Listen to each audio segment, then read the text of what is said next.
All right, council, y'all ready? You ready, Todd? Ready? Yes, sir. Ready? Good evening, everyone. It is 4:00 p.m. Today is February 7th, 2023. We are at City Hall Council Chambers, 100 Polk Avenue in Cape Canaveral, Florida, 32920 for our Cape Canaveral City Council workshop meeting. I call this meeting to order. Mayor Pro Tem, would you please lead us in the pledge? I pledge allegiance to the flag of the United States of America and to the republic which stands, one nation, under God, indivisible, with liberty and justice for all. Thank you, and thank you all for being here today. If you haven't filled out a public comment card, please do in the back. City Clerk, would you please call the roll? Councilmember Davis, Here. Excuse me, here. Councilmember Kellum, Here. Mayor Morrison, Here. Mayor Pro Tem Raymond, Here. Councilmember Willis. Here. Everyone's present here today. This time we're at the public participation portion of our meeting. Any member of the public may address any items that do not appear on the agenda and any agenda item that is listed on the agenda for final action by the City Council. Public hearing items which are heard on the public hearing portion of the meeting.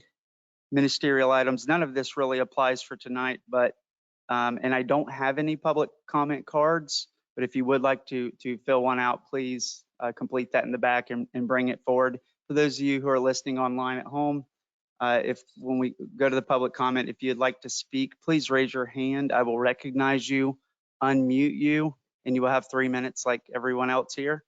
So with that, if anyone here has filled out a public comment card, I do not have it, please raise your hand. Okay. Seeing none there. And with council's consent, I know this is a workshop towards the end. We can certainly go back to the public for those of you who took time out of your days to be here with us if you'd like to say something and time allows.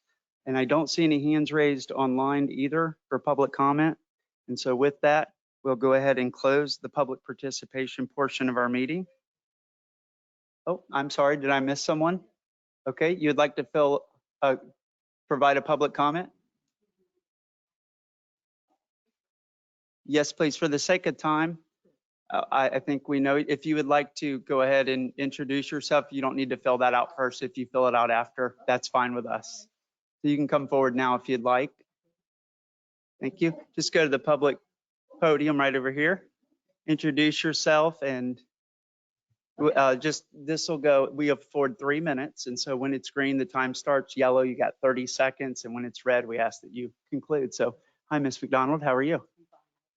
Good, thank you. Go ahead. Okay, so first of all, I'd like to say that I'm representing the pickleball community, and we have grown thanks to Cape Canaveral during COVID. They allowed us to use their courts. They left the nets up when nobody else could play, we could play.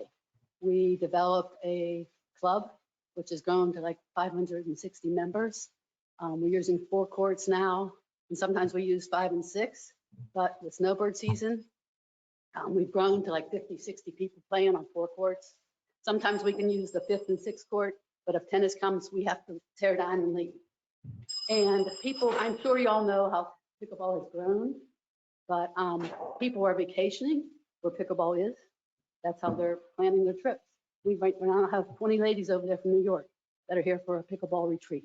So they have to mingle in and everybody has to wait. So I guess what I'm getting at is in your future plans, for your hub, we're looking for designated courts, pickleball courts. Right now we share with tennis, we share with racquetball, which is wonderful, but it's growing so much that maybe it would be better if we had tennis in one area, pickleball in another.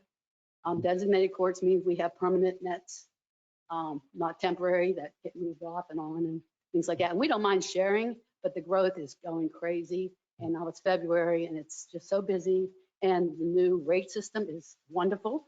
I think a lot of the snowbirds are doing the monthly, which is nice.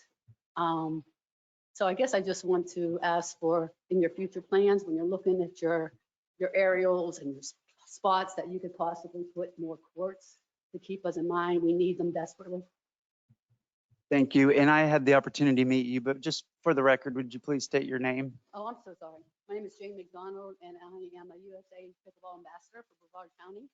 I'm one of, I believe, 4 or 5, but mostly I represent Cape Canaveral and Cocoa Beach. Okay, thank you. And your address, is it? My address is Cocoa Beach.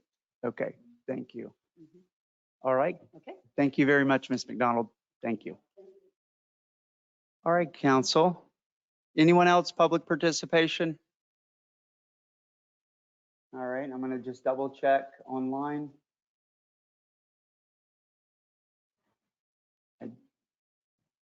I do not see anyone, so we'll go ahead and close public comment, public participation portion of the meeting. Now we move on to items for discussion. We have one item tonight, and it's to receive the updated Civic Hub project information and provide feedback for Kimley-Horn Associates, KHA, to understand community needs to be addressed in redevelopment of the Civic Hub footprint, providing KHA with the necessary information to begin conceptual materials for upcoming community outreach sessions.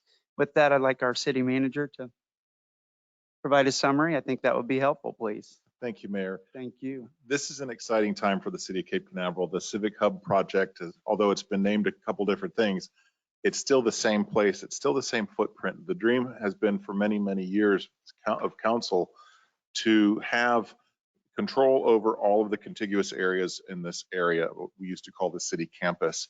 And council made that a reality within the last couple years, and it really made this come to the forefront. So a couple years of city council strategic planning retreats, and here we are. It's a very open-ended workshop, and it was done that way on purpose because city council wanted the citizens and the residents to define what this area was going to be. It needs to be a place of lasting importance for the citizens of today and citizens of tomorrow. And what we do here and the decisions that we make this year are going to influence that. It is certainly not council's dream desire to make the plan and have the citizens live with it. It's not staff's dream or desire to say what it's going to be. This is the residents' opportunity to speak about what they want this area to be. So what we're doing today is this is the first of 3 meetings that Kimley-Horn and Associates will be doing. This is a community meeting. We're going to be talking about the conceptual footprint, some of the constraints that we have here, and also what the possibilities are. We're going to be hearing about needed amenities versus wanted amenities. We're going to talk about things like pickleball courts. By the way, how many people here play pickleball? Just raise your hands. Thank you. There's a huge demand for pickleball. I mean, we could obviously put 16 more pickleball courts there and take up the whole thing if we wanted to, and we'd probably fill them up, right? But you know, maybe that's not what we want to do. So there's a lot more residents that have their input, and I'm sure we'll be hearing from you guys at all 3 of the meetings, which is great. We want to hear about all that. So we'll talk about things like we want a bathroom facility. Yeah, I think we do want a public bathroom facility. Perhaps we've been talking about having a performance stage area for a long time. Maybe that's something we want to have, and let's talk about that. Theming, how we theme the whole area to make it look like, wow, this is unified city campus. This is the Civic Hub. This is what it looked like. It's got an identity to it. We need to talk about parking. We need to talk about lighting. And these things will come out over the months. But for today, what we want to end up with the time that we have here today is get it started, get the conversation started, approve a timeline, at least a conceptual timeline of when we want to have the next meetings. I want to do a public engagement survey, for example, and I think that's a good idea. We'll get more people input on this. When we want to have the deliverables by.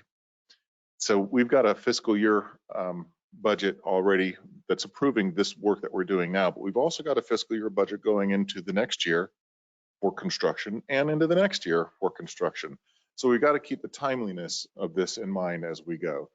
The money will be there for it, but we have to be reasonable about how we spend this money, about what do we design here. It's got to be reasonable. It's got to make sense for us. But above all, it needs to make a lasting impact. We only get one chance to do this, and we want to get it right, and we all care passionately about this. So here tonight, we've got Kimley-Horn, and we've got Molly Thomas, and Molly's much more boots on the ground than me, so she can get into some specifics. Mayor, if it's okay with you, I'd like to turn it over to Molly. Please, thank you. All right, this is very exciting. I'm very, very proud that I get to be part of this project. So the first thing that we really need to discuss, and it's as some are aware, it started off with, let's get this little piece of property just to the south of City Hall and, see what we can do to tie in everything together. And that the more that council has talked, the more that the community has talked, the more that the numbers have talked, it's telling us that we have a lot larger palette to work with than just one little tiny property that was purchased. We have a recreation complex that was built in the 70s that has served this community very well. It has not had any major improvements to it beyond the addition of 2 more handball/racquetball courts, which were added in the 80s to early 90s. And while that served the purpose and the demands of the community back then, what we're starting to see, if the last 2 years wasn't enough to tell us that things have changed, it's definitely time to look at basically the way that we're using our space. We don't have a lot of building opportunities. We don't have a lot of open land. And we have some definite community needs, particularly in the area of stormwater and preventing water from going into people's homes, where we have an opportunity with this large piece of property to address a very targeted area within the Center Street Basin. And on top of that, it gives us the opportunity to maybe put the above ground amenities and bring those up to meet the current needs of the community. So I'm not sure, Todd, did you want to speak to the expansion of the theme? The graphic, do you have the graphic there, Mia? Can we pull that up for everybody to see?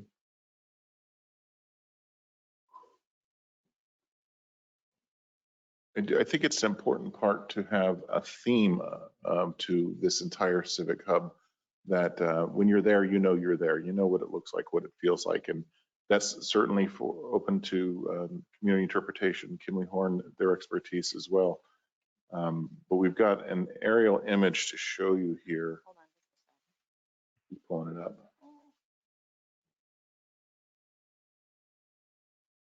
Oh, there you go.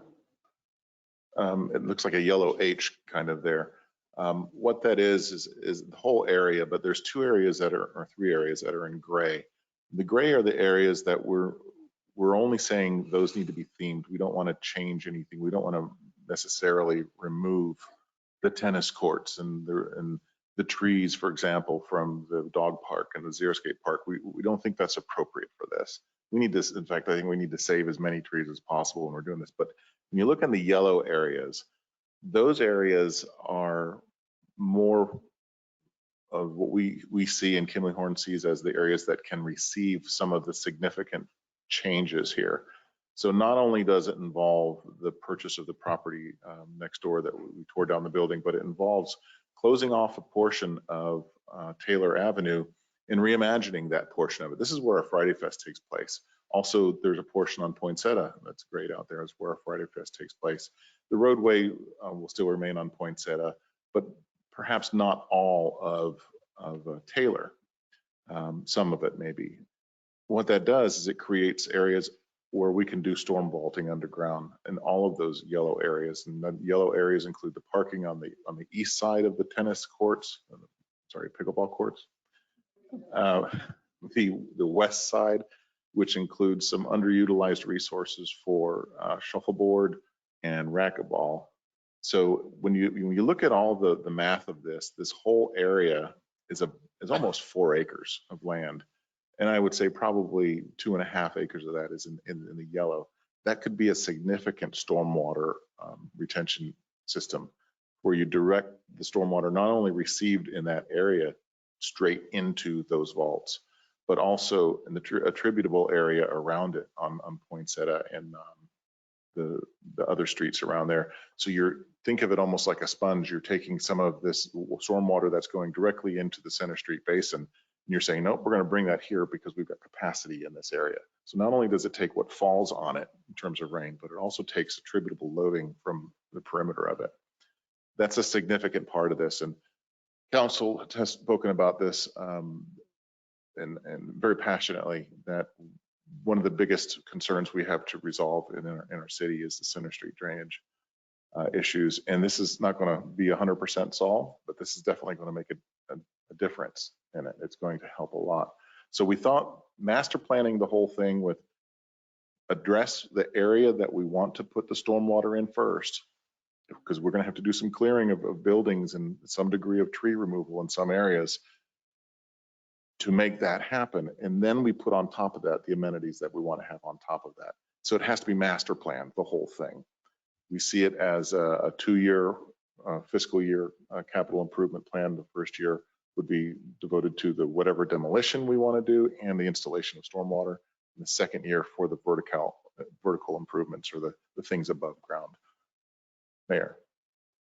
Thank you very much. Council, any questions?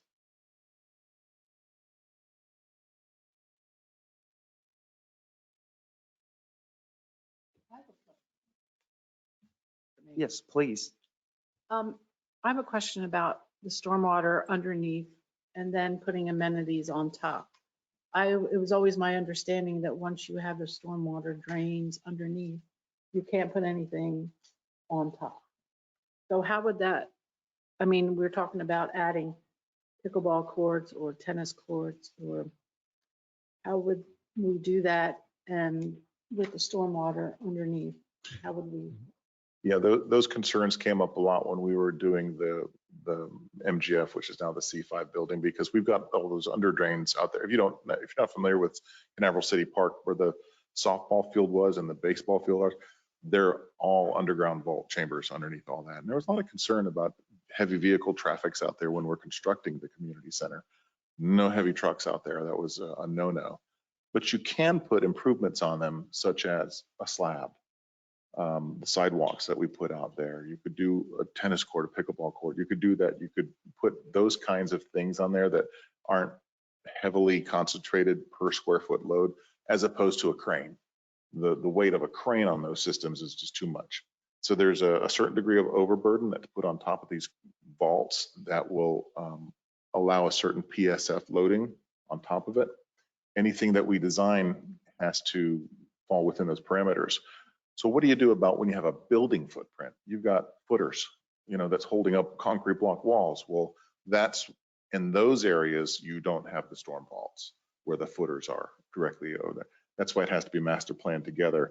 So once you know what you want above ground, you design that out and you place the storm vaults around that area to not be underneath the heavy load bearing portions. So it wouldn't be all of this yellow. Not all of it. That's just the eligible area. Okay. And one of the things that in our many conversations with our team at Kimley-Horn, one of the things that they suggested is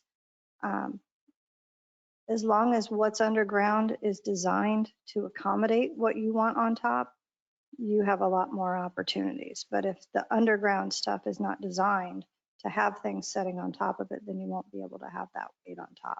So there's certain things that they can do in the actual kind of the structural sense of the underground vaults, where they can still accommodate stormwater. It might not be the exact same thing as what we have over at Canaveral City Park, but it would be something that would allow for more diverse options for the amenities on the surface. Very much a customized project. To what you're thinking on top. Mm-hmm. Okay. Yep. Got Thank you, Councilmember Kellum. Mayor Pro Tem, yes. I agree that we have to concentrate on the stormwater project first before we can do anything else. I understand that we have to take care of designing it properly. So then whatever we put on top will be able to be accommodated. So I think that's a good way to start and a good plan for us. And I would like to see more pickleball courts, more tennis courts. And I'd like to see some of the other cities participate in the pickleball courts. And this lady's from Cocoa Beach, so I think maybe we need to go talk to Robin Hayes, who is the city manager over at Cocoa Beach, about this. And she's quite good. I think she's a very good listener. And I will make a date with her to speak to her about this. Thank you. Okay, thank you, Mayor Pro Tem Raymond. Councilmember Willis. Well, I think Kimley-Horn would certainly be designing the stormwater portion of it to support anything. And I think the fact that we're going to be taking almost 6-8 months to even visualize what we might want is going to give them all the ammunition they need to design this to support almost anything we put on top of it. So I'm happy with this. I'm happy with the fact that we're focusing on the stormwater first, and that was been my goal from the beginning. So thank you. Thank you. Yes, flooding is an issue in our city, no doubt, in certain areas in the Center Street Basin, as our city manager said, and this council's been aware, and we've invested some studies and research on some improvements. And so really any city property that we're going to redevelop, I think that this is going to be a really good idea, first step. But if I understand the city manager, I know we're saying stormwater first, 100% agree, but we did stormwater first under the ball fields. However, because we didn't discuss the secondary or the use, I believe, of maybe the skate park or some of the other ideas with that redevelopment, in your example of the footers being a very good one, you have to have some idea of what you want to do at the surface level up before you can do the stormwater first. So, but that doesn't, I'm not disagreeing with anything. It makes sense. We're pursuing stormwater, but today, in order for us to do that without limiting the use above ground, we need to have an understanding of what that use is going to be. And so over the next few weeks or months, 6 months, I guess, Kimley-Horn's willing to put together the outreach and work with staff and us to develop the vision for above ground, more or less, right? I mean, the conversation about what stormwater I think we're making, and I don't know any citizens that would disagree with that to date, haven't met any. I think it's a really good idea. And hopefully private property owners start considering this as well with the developments, because it is more expensive, but when you look at the total cost and the impacts that it puts on our stormwater system, at scale, I think it's actually lower cost if we started implementing this. But for today, once again, we have an opportunity, I think, to lead by example. So I do think the stormwater is a good idea. Molly, you had talked about the expansion where we started. I think the property that we acquired for the promenade was roughly a half an acre. Is that right? And it's a 0.43 acres, thank you. And then the remaining we had already owned, so we acquired that as a city. We added it to the H, and now the H, I guess, stands for hub, Civic Hub. And so that hub, my question is the promenade still, is that being pursued as an individual parcel? And when we get into the presentations, is the promenade going to be a part of it, of those presentations, and then talk about redeveloping the rest of it? Some of those preliminary designs we saw, or are we trying to take a step back and reconsider really opening it up? And Oh, yeah, when we first started talking about that 0.43 acre parcel, there were some preliminary designs the city engineer put out for how we might use that parcel. But this project grew beyond that one. When council was talking about stormwater in a larger area of impact, that's when we said, you know what, let's just take off all the blinders. What all do we own here that we could actually make thematically part of a civic hub?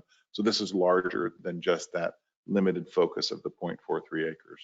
The Civic Hub is all of this that you're seeing in the graphic in the yellow and the gray. Okay. And the improvements that were recommended to us from, I believe, Mead and Hutt and the studies, one of them was the temporary pump, and then we moved to the permanent pump. How are we doing on those projects? Because those were the ones that I think the consultant said, if you want to fix flooding, do these things. No one disagrees that the more stormwater vaults you can put out, the better. But unless this one ranks higher than those, my concern is that we move forward with the $30,000 or $40,000 engineering study and do their recommendations. But yes, I'm saying yes to talking about how we can do this right and address some of the demands with pickleball, tennis that we're seeing from some of the numbers here today, and try to, work with, run them in parallel. The total timeline, so I'll stop there on that question. I think the permanent pump was the next step. Yes, sir. And Deputy Capital Projects Director Tim Carlisle is here. Tim, could you come up and just give a brief synopsis of where we are on that?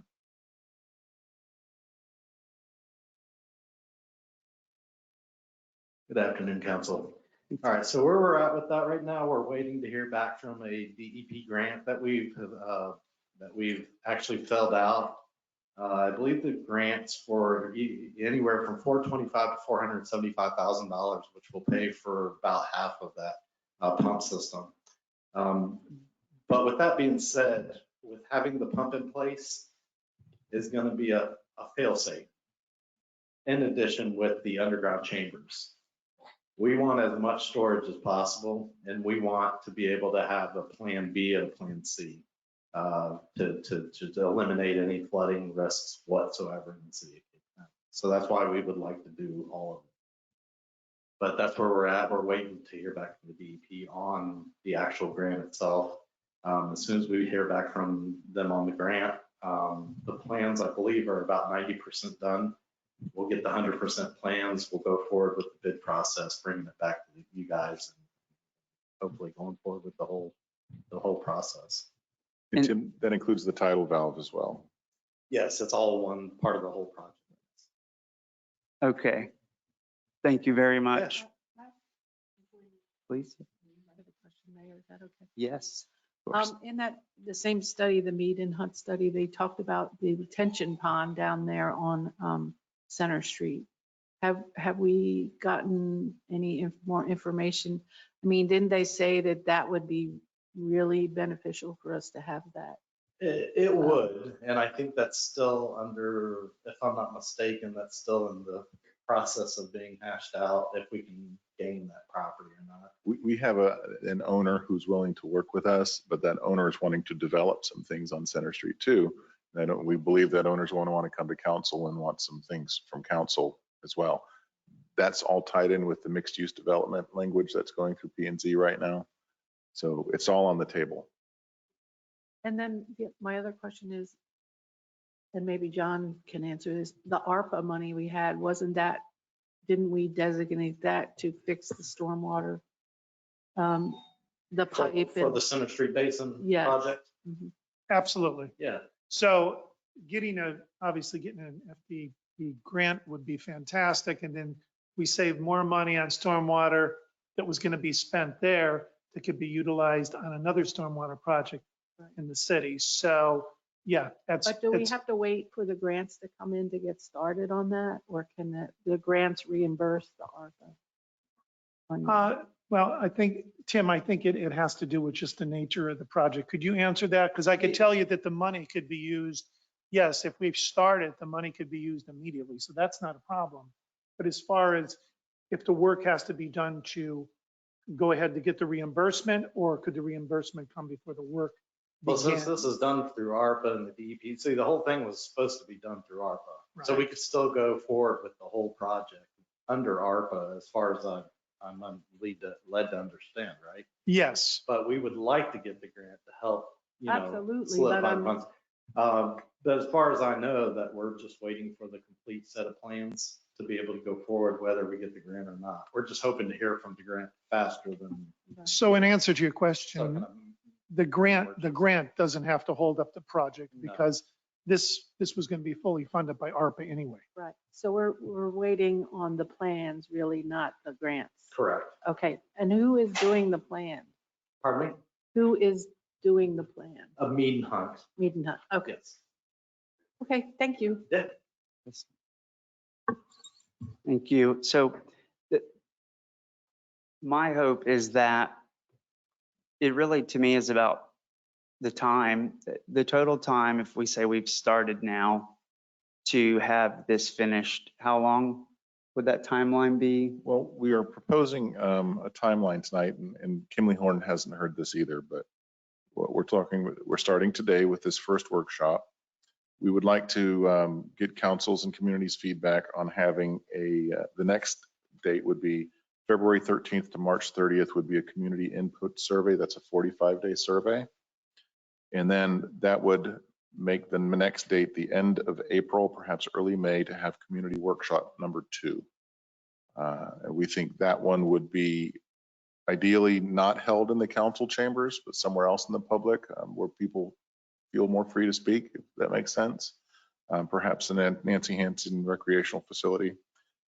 The next date would be getting the deliverables from Kimley-Horn. We're asking for at least 2 concepts of the Civic Hub, targeting, say, June 15th for that, if you guys are okay with that. So that's when we actually would have a couple plans to look at, is on June 15th. And then perhaps July 5th would work really well for the last and third final workshop, which is a city council review of the concepts. Then what that does is gives Kimley-Horn their final marching orders for, okay, we're right there. We know what we want now. Finish the design, and have a September 1st deliverable date from Kimley-Horn. That's the 100% final conceptual plans and cost estimates by September 1st. So if council agrees with that timeline, and if there's no objection from the public, we think that's reasonably aggressive, but allowing you guys to get your work done without having to feel rushed. We don't want to rush through this at all. So September 1 would be the final plans? Yes, sir. So engineering and design is complete? No, final conceptual plans. Okay, conceptual. Yeah, and then we would go into the next phase, which is not part of this, which is the construction and engineering plans. Okay, and do we usually allocate a year for that? I'd like to task that by the end of this fiscal year, actually. To finish the design? Yeah, well, no, we've got it budgeted for this year, so we can task it this year. But they would have to give us the date for that. I'm guessing that's probably a 6-month process for the engineering plans. I'm really relying on you guys for that. Yeah, so we could have engineering plans theoretically 2024? March, April 2024, put it out to bid. Mm-hmm. Bid for construction? Yes, sir. Okay, keep going if you don't mind. I just want to see when construction would be finished. And I know this is back of the sticky note. Yeah. But, yeah. This is dreaming this up with the community here. We think this will work. That's the great part about this. This is a dream project for all of us, and we get to put our best ideas into this. We want to hear all of them. So construction plans are done. The project goes out to bid. We could potentially get started with construction the summer of 2024. Probably post-COVID. I don't want to guess on anything anymore with construction. I've seen what it has done, but I would say anywhere from 9 months to 18 months for the first phase, which would be the stormwater. Mm-hmm. And then again, another 9 to 18 months after that for all the vertical improvements above ground. So now we're into 25 before this is done. Okay, so construction could take up to a year and a half roughly. And then for phase 1. Each and, phase. And then at phase 2 could be another year and a half. So on the long side, we're talking 3 years, Yeah, 2.5 to 3 years, I guess. 25, 26 probably. Okay. Thank you. So my hope is that if we do this, that some of the essential priorities are done. And that's the biggest thing, is making sure that we are funded and moving towards the meet and hunt facility study recommendations, that this doesn't get built. We still have flooding issues. And we know that, again, any underwater vaults for stormwater is going to help. But when Mead and Hunt, they gave us a priority level and they said 1, 2, 3. And in my thought, those were not cheap projects. And so we've been pursuing 1, and I want to make sure we have enough funds to do 1 and be mindful of the time and try to do this project right. So using the time today for workshops, to me, is a great idea, and no reason to delay that. And the other things that I've said over the years is taking care of what we have. This is something we're doing, but this is a bigger redevelopment project.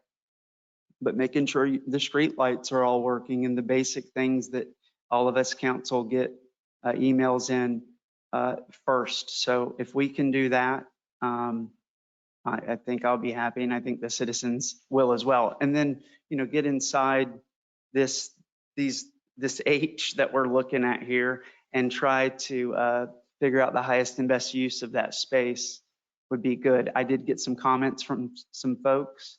Most of them were positive. Certainly, I think that the pickleball community is an exciting community, but I think we love all sports and activities here, and we're going to try to balance that out as much as possible. One thing I will say about the pickleball that I noticed was that in the data that was provided on some of the attendance, if we want to go there, is it appropriate now for us to get into some of those numbers, if you don't mind, or do we want to?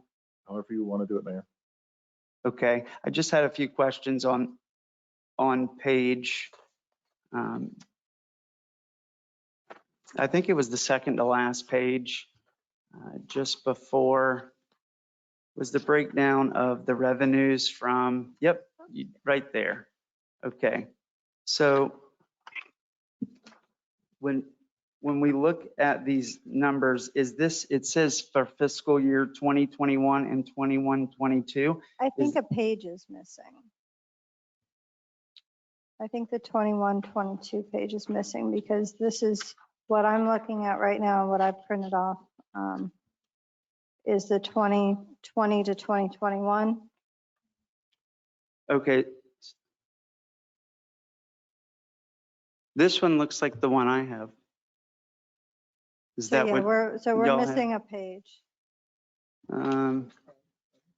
Well, yeah, if you want to go back to that slide, that was the one I wanted to ask, but are those numbers, Molly, total for 2 years combined on that page? No, this is just what I've got in my hand is just 2020 and 2021. That's why they're so low, because that was during the peak of the pandemic. The numbers that I have, and I can provide them to you whenever I get back to my computer, like pickleball, for example, is a number I'm not going to forget. And in fiscal year 21, 22, the pickleball brought in over $20,000.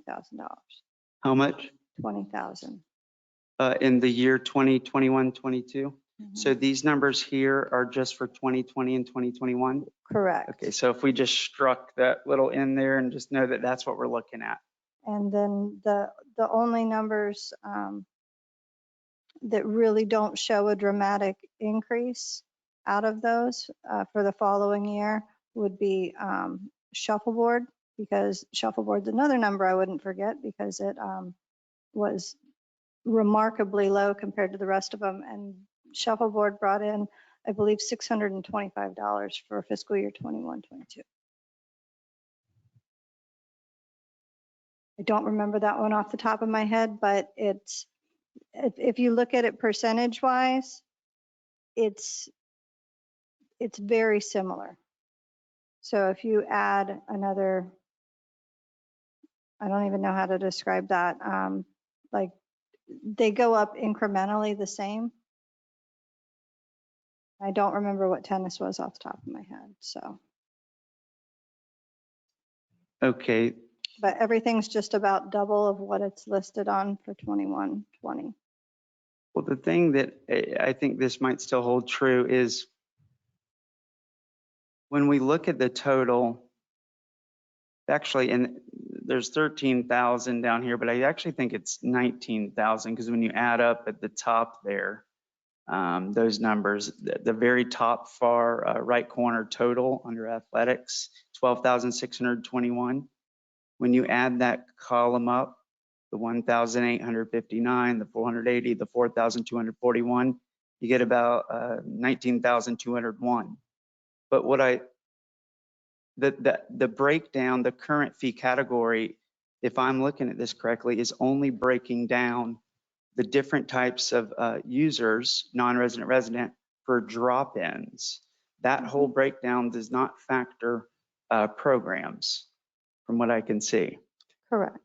Okay, and all I want to do is make sure I understand, because pickleball makes up roughly 66% of the entire $20,000, and this was the year before. So their $12,621 is roughly 66%. And the pattern continues into the next fiscal year. And so this year, you're saying it's not 12,621, it's 20,000. So it almost Just for pickleball. just for pickleball. Mhm. And so the reason for you providing this is to help us understand the demand and the use. Yeah. Well, that's very helpful. Thank you. But the second thing that stands out to me, so it's a significant use, is when we look at non-resident and resident, the majority, so the entire looks to be about 50. So that whole non-resident group, just in the PB pickleball column, that first column, 41% of the pickleball players are non-residents. And that is Or no, increased sorry, as well. 54% are non-residents and 46% are residents. So over half do not live here, which I think our vision talks about are visitors, and we love it and they bring great energy. I think the majority of them are local. So I think that's fantastic. But my concern is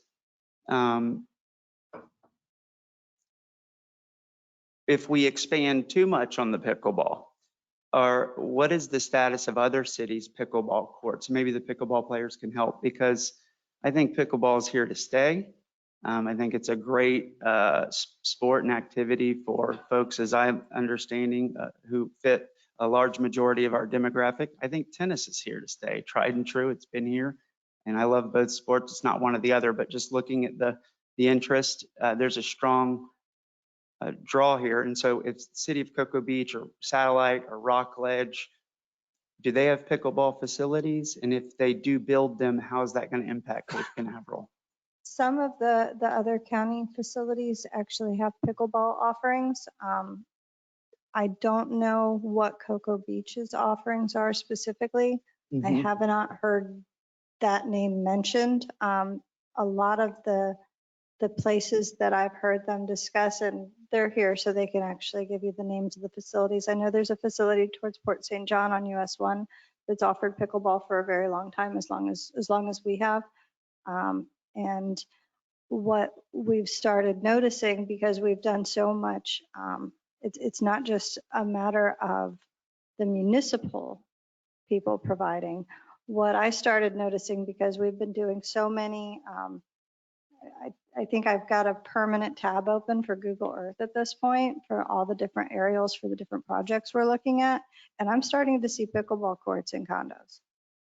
because you can't miss it. You cannot miss that line pattern, and you can see it clear as day. So a lot of the private sector is starting to develop their own amenities for it, because they're probably discovering the same thing that we are, that shuffleboard is kind of going by the wayside, because a lot of our condos that are here in the city were built in the 60s, 70s, 80s, and even early 90s. And shuffleboard at that time, if you go back to our numbers, those courts were never empty. But now they are, with the exception of today, oddly. But I see where your thought is going, and that's my thought as well. I don't want to turn it into the villages and invest all that, because we don't have that amount of space to work with, especially if we're sharing this with other things. And like you said, if all of a sudden Cocoa Beach decides to build some huge pickleball complex, where does that leave us? So I want to balance current needs with future outcomes potentially as well. So that's a consideration that we've kind of got in the back of our ear there. And I'm happy to talk with City Cocoa Beach, and that's not a bad thing. I think the more pickleball, the better. But Cape Canaveral certainly seems to draw a lot of outside, and I think that's a good thing too. Yes, Mayor Pro Tem?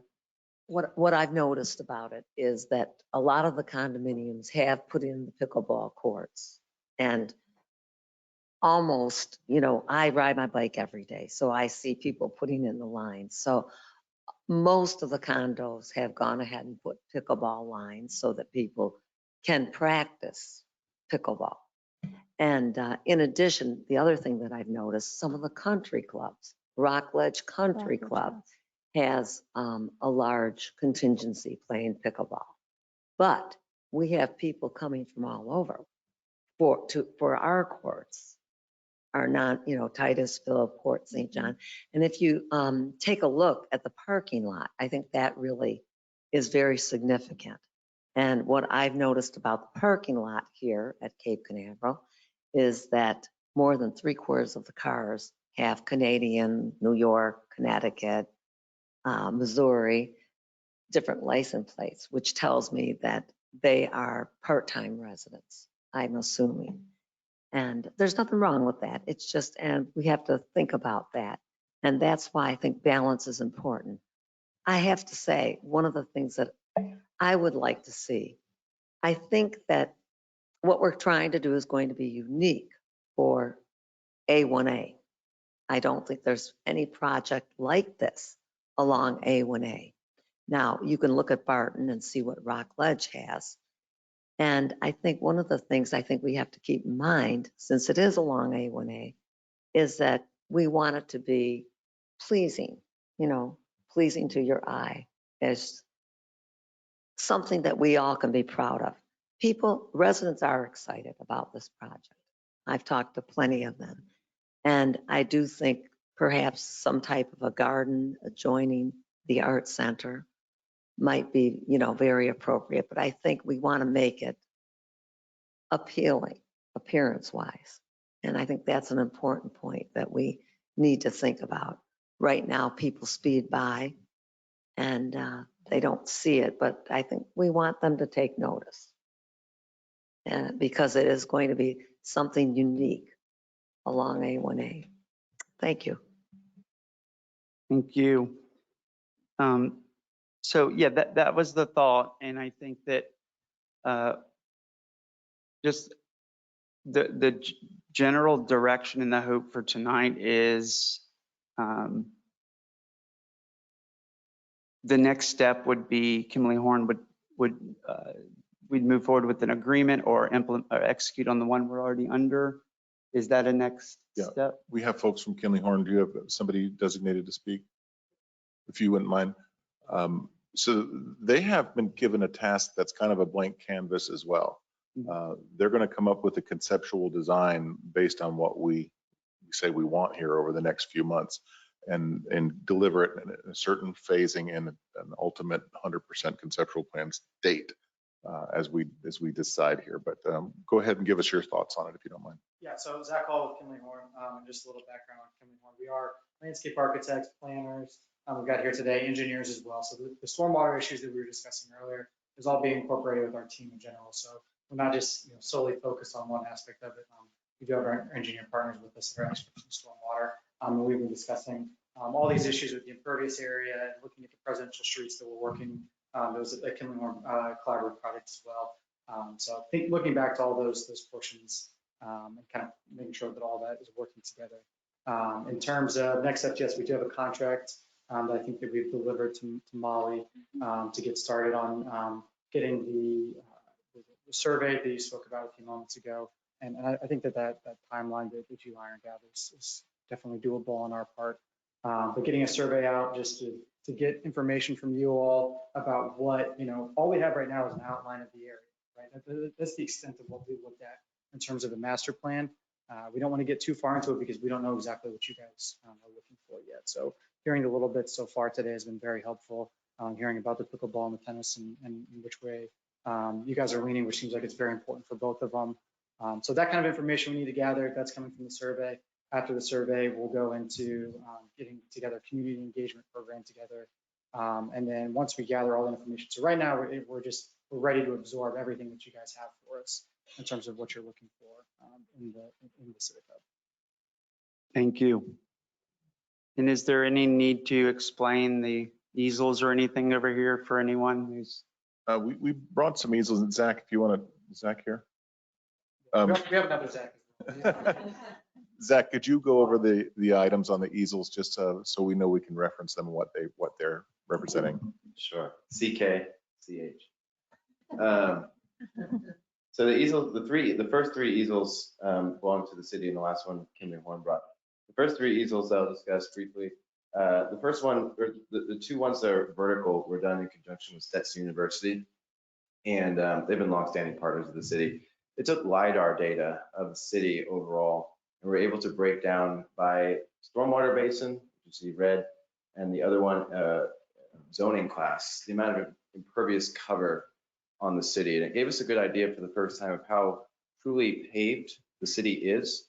And there are some sections of the city that we found that are upwards of 65% paved by basin, which is not great, admittedly. And another thing to consider is that most of the area around where this project would be is highly impervious, which is good in the sense that we are putting a new bucket for stormwater to go right where the heart of the problem is. So that's awesome. And then the middle horizontal poster just references low impact development. Low impact development is a concept being thrown around in modern city planning that utilizes green natural amenities to act as gray infrastructure would in the past, where we can return the site to more of a natural state while using it as an amenity, where stormwater can be allowed to flow into the ground as it would naturally, as if we weren't there to begin with our built environment. So that poster kind of just goes over some of the projects that we've done that involve low impact development. This project, the Civic Hub, is a great candidate to use low impact development practices. I know Kimley-Horn is well versed in those practices. So that's what those three posters go over. Very insightful, and they're very helpful. I do have one question on the first one, the all red. It looks like there's different shades of red on there. Can you explain what the differences are? Yeah, the darker the red, the more paved. The more, okay. And so are those the different basins? Correct. Outlined? Is the Center Street Basin on there? Yes, let me just. And as far as this particular hub, where on there, just to help, if you pointed your best guess finger where this is, in what basin? Right, this isn't super travel sized, but so the Center Street Basin is right here, outlined by this line, and then down here. It is about 66.8% impervious right now. That's a lot. The International Basin, the one just north of that, which also contains a good chunk of the presidential streets, is 65.4% impervious. The project site, I believe, is somewhere.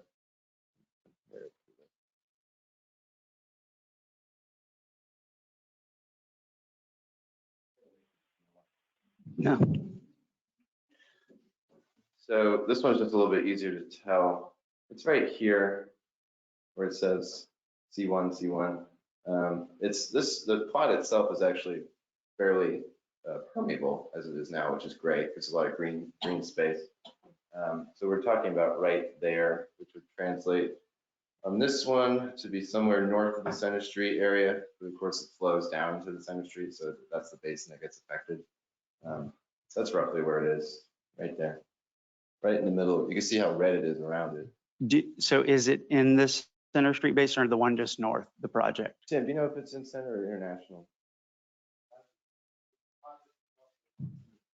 Center Street It is? It's the northwest corner of the Center Street Basin. Okay. Thank you. Yeah, the area around that flows to the Center Street outfall. So, Okay. Thank you. And if there's anything else you feel like we should know, we're ready. It's a great project. Happy to be involved. Thank you. Okay. Mayor, while we have our thoughts, juices flowing right now, if we could maybe shift into other amenities. We know pickleball definitely has a role here. Yes. I think we believe that tennis may have a role here. But we need to discuss some of those other amenities and perhaps hear from the audience too about what you'd like to see. We know this is the area that is a central focus for a Friday Fest. And this at least thematically will encompass all of the Friday Fest area, and some of the Friday Fest area will actually have storm vaults underneath it. But the themes of that, and I think of Friday Fest, I think of how it can be better. It's one of the best ones, by the way. If you've been to other Friday Fests, they're not as good as ours. I think we've got one of the best Friday Fests already. How can you make it better? I really like some ideas about creative lighting, like in Celebration where they have the festoon lighting going over the streets, from side to side like this. And simple little touches like that can theme an area. But also we need to think about our bathroom situation. Right now, Molly, how much are we paying in portable restrooms for Friday Fest? Given the recent changes in the event, in excess of $700 a month. Per month per event. So a more permanent bathroom facility not only solves a Friday Fest issue, but it also will help with farmers markets if we want one or two farmers markets, a month out there. And also we got to think about this as a resiliency hub for recovering situations after, say, a hurricane. People, their power is out. Maybe there's a plumbing issue going on. There's a place you can come and charge your phones here, because we did this Civic Hub. We've got a place that's got a bathroom facility there. You can take care of some emergency needs. We can have it as a distribution point for bottled water, for tarps, for sandbags. So it's a resiliency hub too. So there's amenities that go along with that too. I think a bathroom facility is probably critical to that. And I want to hear anybody else's thoughts on that. But also the performance stage was another thing we talked about. Right now, the city has a band set up on a temporary stage in the Sheriff's Department parking lot. And it's working. But we also talked about a performance stage, more of a permanent one. And is there a better location for that? So these other amenities we need to talk about. Also parking. Do we want to have areas designated for parking? You've been here on Friday Fest nights. Sometimes parking is a challenge. And I see people walking from the neighborhood, which is great. It's supposed to be a walkable event to get there. Do we need more parking? We need to consider that. Benches, solar lighting, those types of amenities.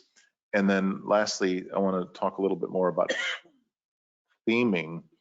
One of the concepts that was thrown around several years ago, I don't know if you remember this because it was probably previous council, was when we built the City Hall facility, we did this gorgeous public plaza out here, and it's got pavers and it's got the flags, and it's got a compass rose there, the benches, there's lighting, seat wall along A1A. That could theoretically, thematically stretch all the way down to the end of the Civic Hub. And I think that'd be a nice way to tie it in. If you could just imagine the City Hall Plaza extended all the way through there. And brought in maybe into the streets as well, the Taylor Avenue area. And Molly has another program she wants to talk about briefly about an Adopt a Brick program that could be part of this thematically as well. I think we're running out of places for memorial plaques and benches and trees, but Adopt a Brick can work. So those kinds of things, we just want to hear your ideas and what gets plugged into this space. And I did want to add one concept, and it's been something that we've kind of discussed just as we were, kind of laying the groundwork for even tonight's meeting. We have a lot of lessons learned because we've got a couple recent projects that we've done. And after the fact, of course, when you're building something, you have no idea how it's going to be used or who is going to use it. So instead of retroactively having to go back with this project as we have with other things to make things more accessible for people, one of the things that we really wanted to, and we've communicated this to Kimley-Horn, is we want to do as much universal design from jump as possible so that we're not going back and adding power to open heavy doors or having to put railings in where we didn't realize they were needed. So if we start with a design that can be used by everybody, whether it's a program space, whether it's a performance area, whether it's the separate bathroom buildings, anything that we can do from the beginning to make sure that it is accessible for anybody that would want to use it would be ideal compared to going back and being, oh, well, can't get there with a wheelchair. We're going to have, change order time. So and if I could help clarify for people who maybe don't know what universal design is, this is something that Councilmember Kim Davis is very passionate about and talks to us about frequently. ADA code is a requirement in the United States. You have to build the ADA code, and there's certain things you're familiar with them, the ramps, the truncated domes, as you walk into the little red bumps and before you get to the roadway. Those were all state and federally mandated programs through ADA. Universal design is ADA on steroids. It goes above the code, things that the code currently doesn't require to help people of all abilities and all ages. And that's what Councilmember Davis has been talking with us about, not only on this project, but in all projects we do as a city. Thank you. No, I initial feedback is that sounds good. I do have some public comments that came in from email. If that's Please. one of the things that we think would help and we could forward. But one gentleman said, I am full support of the project. Great for Friday Fest. Could host future art shows and a weekly farmers market. This will be visible from A1A and will enhance the look of our community. I'm all for any project to clean up A1A. I hope you're in support of this important project as well. Another one came in. I feel the estimate provided 60,000 as a lowball figure. He thinks that the estimate's higher. Well, I think that was a misunderstanding, but for just sharing today, that was the 60,000 was the improvements, the estimated cost for improvements of just the pickle, 60,000. the racquetball. Yes, 60,000 would just be the immediate need improvements to make it safe and usable going forward. Okay.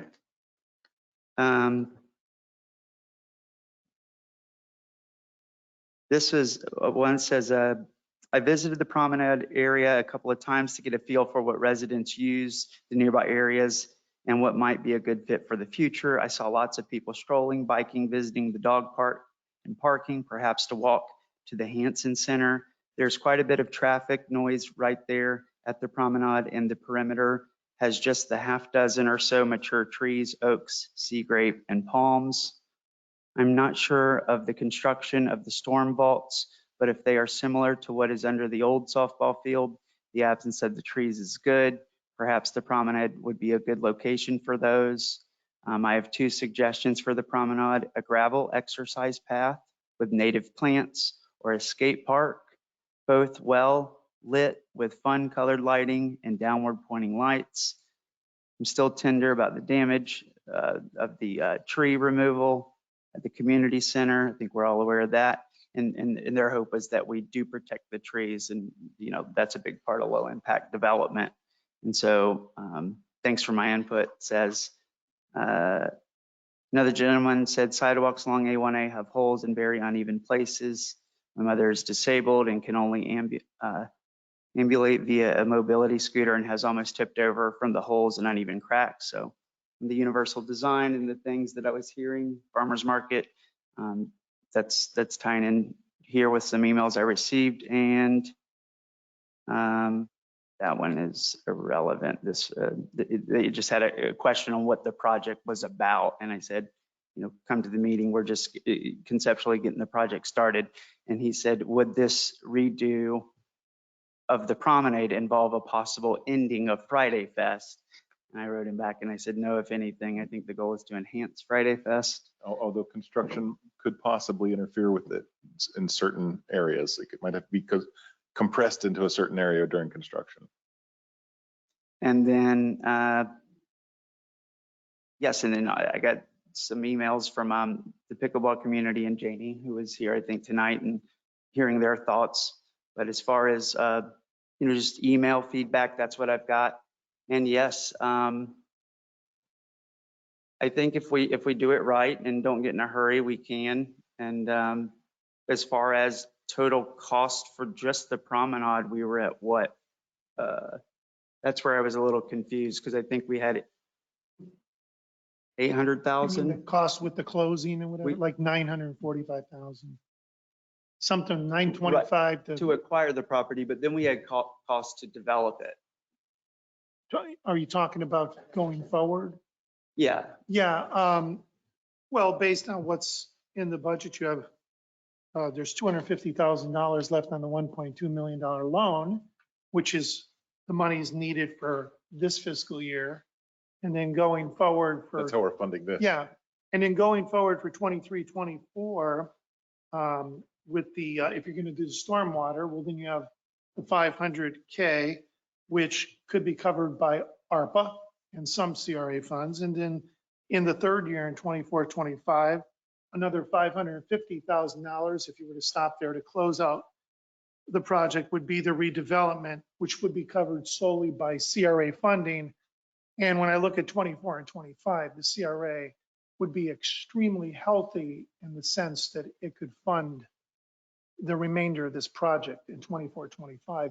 Even if the project was extended to 25, 26, there would be CRA funding to complete this project. So this project's funding is extremely healthy for the next 3 years. Yeah, and there's. Of course, and the presidential streets. The presidential streets in this project would, Take most of in the a CRA. term, I hate to use words, would suck up, but it would suck up most of the funding, but the money would be there to do both. Without raising residents' taxes. These are CRA dollars and ARPA dollars. That's right. So this has no bearing on so the the evolution of the project would. went from, we acquired the property for roughly $1 million. There's $250,000 left over in that loan.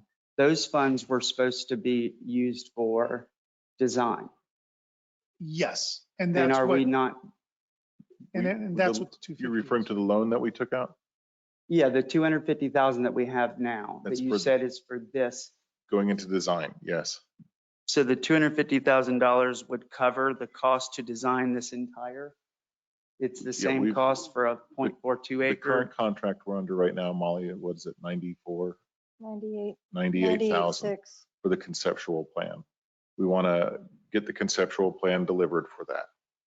Then we want to go into construction engineering. We haven't gotten the final price from Kimley-Horn on that, but we budgeted the rest of that money to cover that. But, I mean, we had $250,000 for the design of the 0.42 acre parcel.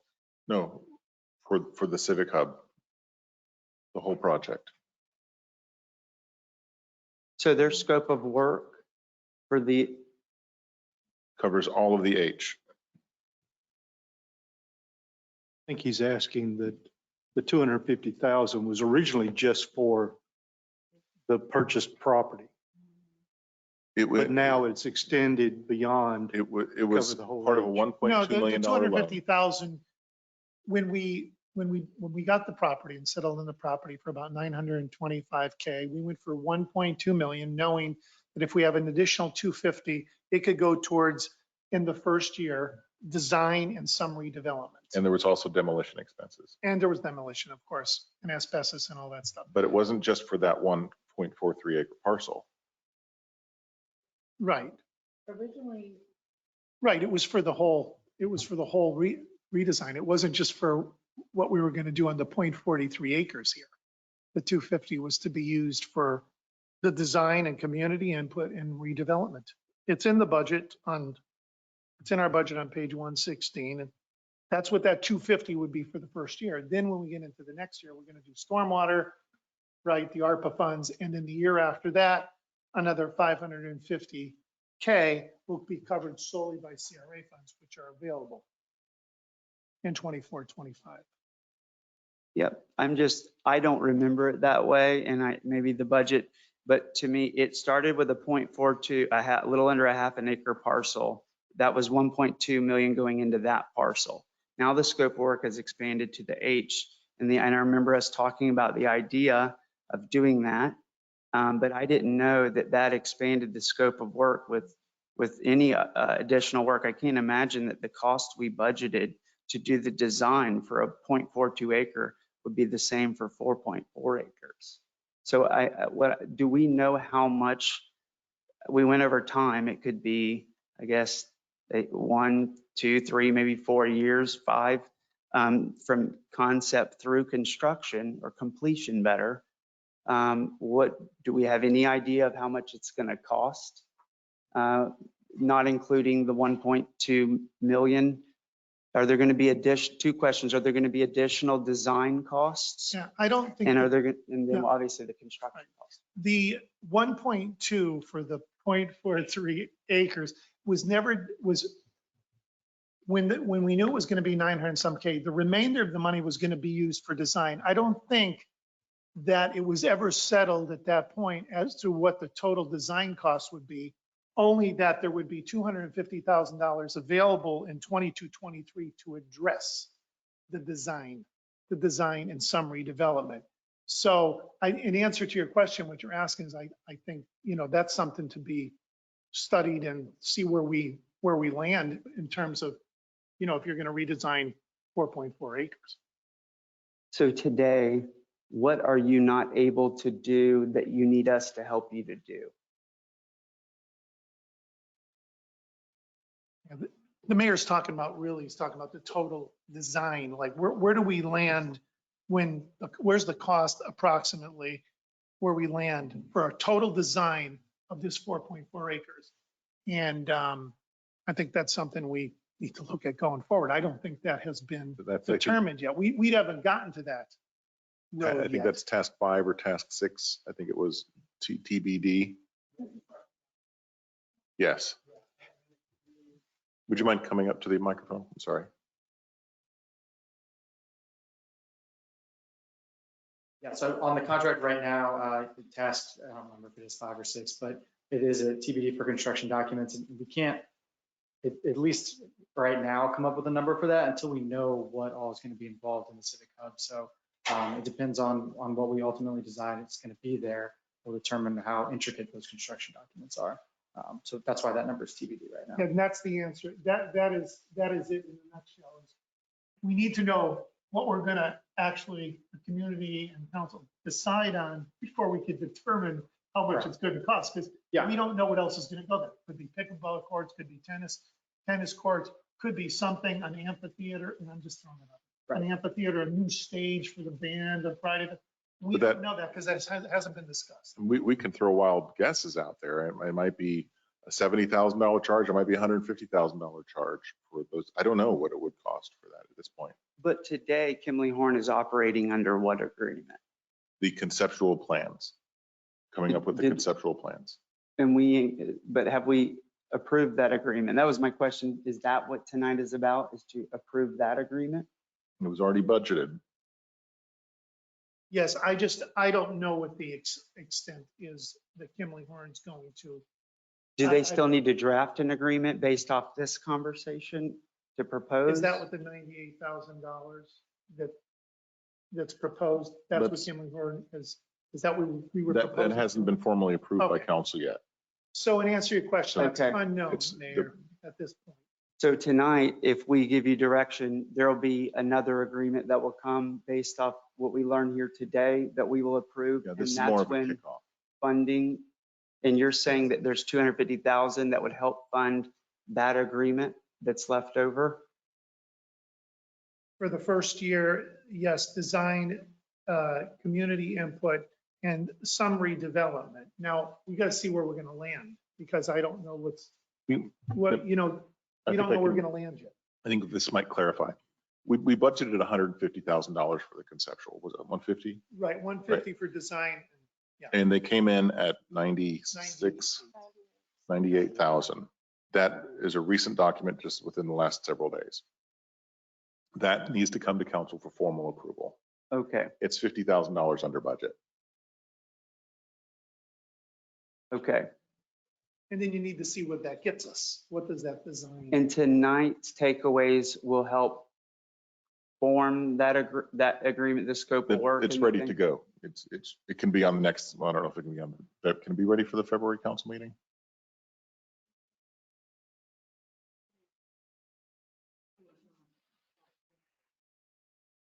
Yeah, we can have it on the February council agenda. So if tonight's decision is, do we want to review that agreement? I think yes, and then we want to obviously provide you whatever you need to do that. I like to start with the end in mind, and so I would like to get some sort of conceptual, we can conceptually see something. I would like to conceptually see how much it's going to cost. The time was helpful because to me, there's a long list of things we're trying to get done in the whole city. We've done some expansive projects and we're still, I think, implementing some things, but there's some immediate needs, I think, for pickleball for sure, to figure that out. And I want to do the highest and best stormwater projects we can in the order that our consultants tell us to do them and make sure that we have enough funds to do them. And if I can see that and see that the other infrastructure maintenance is getting done and that, the basic things are moving forward, yes. And so I don't want to waste any more time. I think this can be a fantastic project. But I just want to be clear that I will want to know estimated high-level total cost at some reasonable point, certainly if that next meeting isn't there. And it sounds like Mead and Hunt, or I'm sorry, Kimley-Horn Associates, for a little under $100,000 will go through 3 workshops. Those workshops that you were talking about is an agreement. That's a proposal. So we haven't seen that yet. And then I think that that's what I need to see to ultimately make this decision, because that's where the rubber hits the road. Okay, so for closing out today's meeting, we're going to have that agreement on the council agenda for February 21st. We have, writing feverishly over there, lots of copious notes, but I want to go over, if we could, Mayor, the timeline again that we're all expecting. We want before March 30th, we want to have, by March 30th, we want to have the community input survey completed. The end of April, early May, we want to schedule the workshop for Nancy Hansen Recreational Center. And on June 15th, we want 2 concepts delivered, roughly June 15th. Then on July 5th, that roughly, City Council Concept Review Workshop meeting. Will they formally review those 2 concepts? And from the output of that meeting, you'll have enough to finish to develop the 100% final conceptual plans and present by September 1st. The mayor, if you're okay with that as the schedule. Council?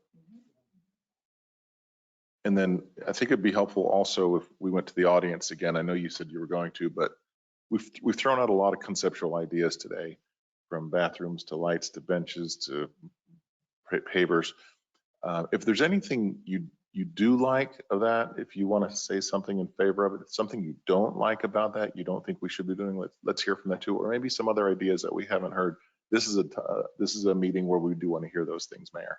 Yes, thank you. And for those of you who are listening at home, please raise your hand if you'd like to speak during public comment. I will unmute you, and we allow for 3 minutes. So yes, I think we've heard a lot. This is early stage. We're trying to do this right and circulate these ideas through the community and the public, and moving towards, I think, getting an agreement to actually do this work. We're going to be in the best position, I think, if Kimley-Horn and city staff has a strong understanding of what the community wants. And so with that, if anyone wants to come up, please come up to the podium. Come up. Absolutely, yes. And I'm looking online here.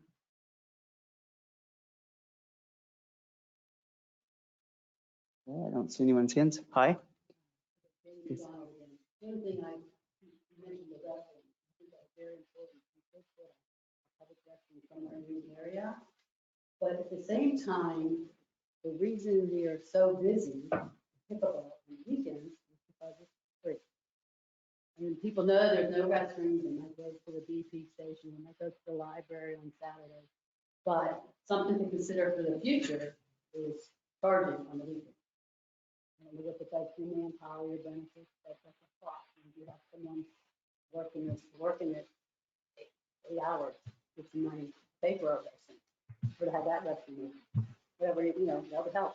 There's a lot of people that are leaving, at least 50 each day.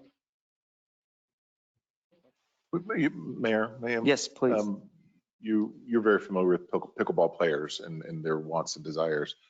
Can you tell me a little bit, or I think I've heard some things and I just want to verify, pickleball and tennis and how well they, or maybe not well, they coexist.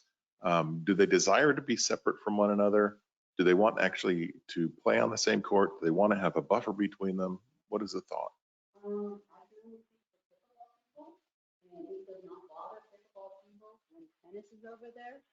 I'm getting the impression that sometimes the pickleball people bother the tennis. Okay, So you have to ask the tennis people. thank you. We can coexist, but I think if there is a noise issue, it's a totally different game, and that's what appreciate. You know? So- Pickleball is pop, pop, pop, laugh. Would it make sense for, if we have tennis, that it be segregated from pickleball with some sort of a noise barrier? I haven't either. And also the court surface. I'm not an expert at all, but I understand clay is ideal surface for tennis, but not necessarily for pickleball. Your pickleball is fine on what we have. Now, there were a couple gentlemen there they would not move. The only ones using for where we have the line 5 and 6. They said that was the only even surface court out of the 3. They would not move. So 50 or 60 of us had to stay on the 4 court and couldn't go over and use court 5 and 6. So I don't know if it's really that much significantly different or if it would be difficult, but we're not going to insist. Maybe what's developing is a thought towards having designated clay tennis separate from pickleball.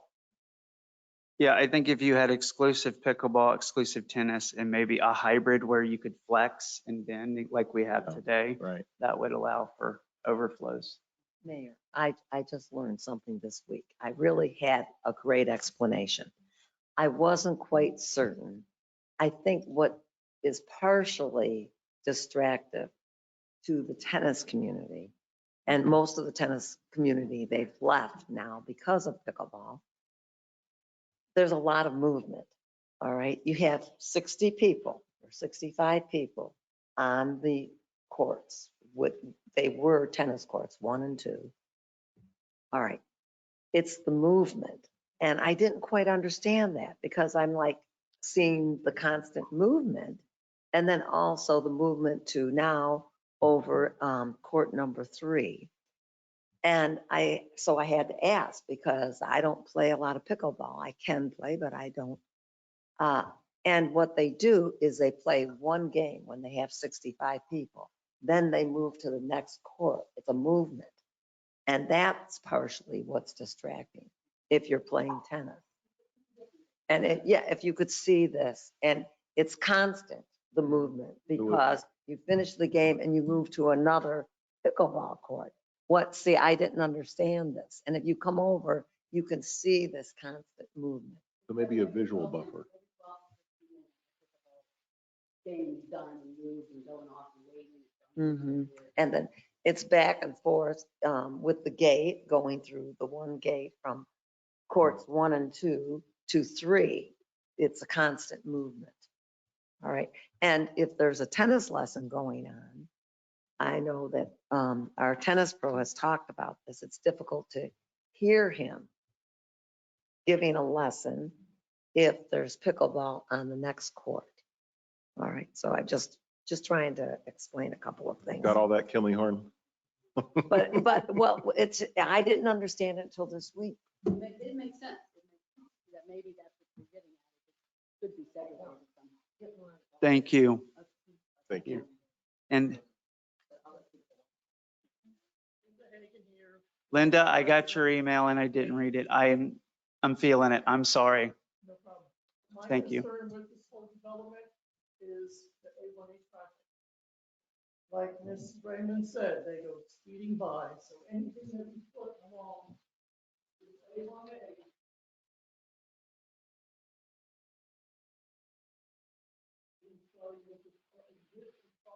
That's why those parks, we right in there, while we can right a little bit. Much the stuff of all that fumes from anyone else. But all of this here is pretty protected. You've got all this growth already there. So bringing that up all the way up into here, protecting that, even if you put some kind of a stage or something, you need some natural barriers and some cement ballers to protect us. Because, I mean, you guys are in danger too, of getting hit right there. And that could happen along in there. So I would hope that that safety, not putting a bandstand in too close to A1A, not putting anything too close to A1A.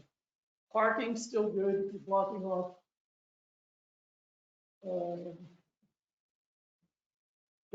the road here for parking along the A1A versus having pedestrians, people gathering.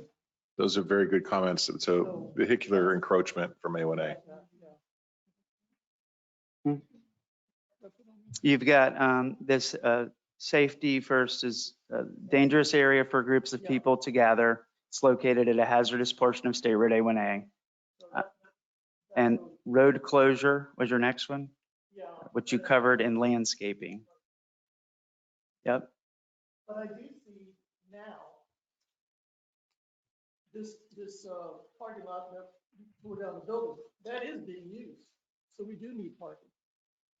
Yeah, a lot of people walk to Friday Festival. A lot of us don't because we live further away. So we do need parking. And not only that, you need a parking for the pickleball, Sally Hansen or Nancy Hansen, all those areas. The new Cape Center, where are we going to park for that? So we do need parking. We got a long list of needs and a short list of wants. Thank you. Yes, if anyone, let's do this. If you would like to come speak, can we just do maybe a minute each? Is that okay? And we can go through them. And if you've still got more to say, maybe, a couple times so you get 3 minutes each. But if there's a group of you, yes, please come forward. How are you? Joyce Browning of Fillmore Avenue. You know how much I love this area and I walk every day. I'm concerned mainly about shade. I don't hear any information about what we put up with shade. this immediate area is nice to walk about in the daytime because of the trees. But I think I'm hearing that some of those trees or that shade would go because of the underground stormwater, right? And I see at the community center now we have some beautiful open grassy area, but we can't really do anything with it because of what's underneath. So I'm a little bit concerned about that. And I also, the promenade that we have at the moment, nobody goes there. It's horrible to walk there. It's too noisy. It's no shade. I also have never seen anybody sit on those benches. Yeah, it'd be really nice. That might be a great place for parking. That buffer, be a parking buffer between the road and what's going on. So anyway, we need a buffer, we need some shade, and we need to keep our trees. Thanks. Thank you. Okay, come on up. Hello. My name is Catherine Parks. I just wanted to speak up a bit about the tennis community here, which used to be huge. We used to play all 5 courts at least 3 days a week. Of course, COVID had a lot to do with that, but a whole lot of our players have gone other places to play tennis because it's very, very difficult to play on a tennis court that's lined for pickleball. It's very distracting. Pickleball players can be very, and I'm glad they're having fun and they're making noise. I mean, that's what it's all about.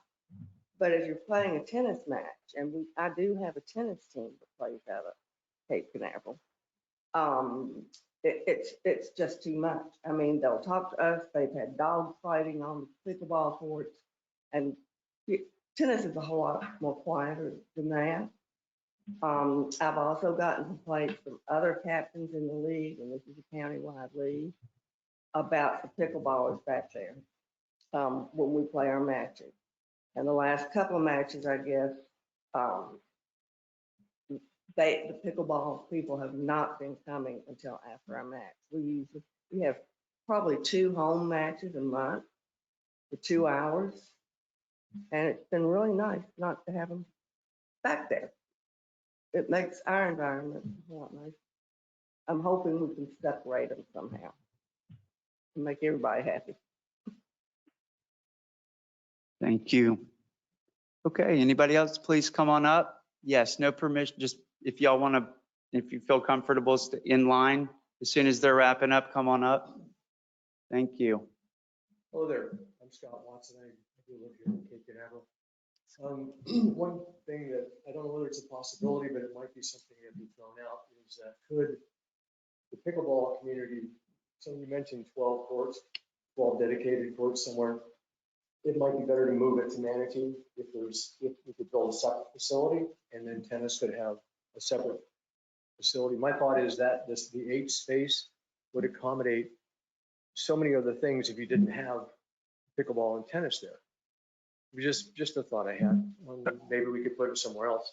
I do believe that Manatee Sanctuary Park, Molly, correct me if I'm wrong, but because that was grant funded, state grant funded, it has to remain a passive park. I'll have to review the different elements. The one challenge with Manatee Sanctuary Park is that it's got some very subtle stormwater elements to it. If you've ever worked with us in planning an event, we're holding our breath to make sure that it didn't rain the night before, so we can actually utilize what we call our overflow parking area, because really it's just a under exaggerated swale. If you stand, especially if you stand on the side of the street with the condos, you can actually see where the lower areas are in the park that are actually designed as part of it to accommodate rainwater. But when it comes to the grant, specifically, as I understood, because I was only reading it within, the framework of the pavilion and the pricing and the fee review process, it said that we couldn't change or create a differential fee program for people to use the pavilion. I'll have to reread it and kind of look at it with a fresh set of eyes to look at the entire space, because I'm not sure how much grant funding actually impacted the whole of the property as opposed to just the boardwalk and the pavilion amenities. Let's get that information, because I think that's going to come up time and time again. And let's have a response for that. Thank you, Because Molly. Another area that I was kind of tossing around was Banana River Park. And I'll need to do a little bit more research. I spoke with my team briefly to see how many times people come and get the bocce balls and the putters and stuff like that. Because I mean, honestly, people can just bring their own. Right. So to gauge the usage of those specific spaces on whether or not it's worth keeping those. And then I'll have to dig into the funding to see if they were built with grants or not. Because once we get grant money, we're kind of locked into certain arrangements going forward. But those are all definite things that we can explore going forward. Very grateful for the comment. We'll look into that. Okay. Thank We're you. happy managing it to do anywhere Yeah. Mhm. in the area. If it's okay, can I say one more thing? Yes, I know it's been longer than a minute. no, that's There- okay. There is a, there are only 6 courts that have been painted for pickleball, and there's room to paint. We could have 10. So the expansion of pickleball could grow. I mean, the 20,000 could go to 40,000 really easy. And I really do feel that there is a tennis and pickleball can get along, right? If the tennis players are planning to have their, I don't know, it's a Tuesday, they come out of it and they play for 3 hours or 4 hours, whatever that is, and then you could reserve the courts at a different time. I just think that you could get along if it was done kindly and nicely and say, hey, let's just get along and let's make this happen. But the amount of revenue that pickleball could bring in by expanding, there are a lot of people that don't come down. It's just too crowded. There's 50 players that I know of that do not come down there because the caliber of play is too big for them. Right? The players are not good enough, or they don't feel they can compete. So if we had more courts, you could have the beginners over here, you could have the intermediates over here, then you could have the local pros come in and play. I'm just thinking it would be a wonderful thing if we could utilize all of it. In the meantime, all this is getting worked out, because it would raise revenue to make this happen. Thank you very much. Okay. Question. Yes, she's coming. Hello. My name's Mary Mosquera. I live on Ocean Park Lane up at the Villages at Seaport. I agree with one of the other speakers about the need for shade. And what I was thinking is that we could have a few like shade porticos that could also, that would protect like when it's hot sun or if it's raining and people are caught there, like they're large enough like to have a picnic bench or, picnic table underneath. Because a lot of times in the summertime, besides the heat, we have the rain that comes down and you might have family visiting there. And also you could have solar panels on top of those so that you could be adding more energy and using that also perhaps for charging things.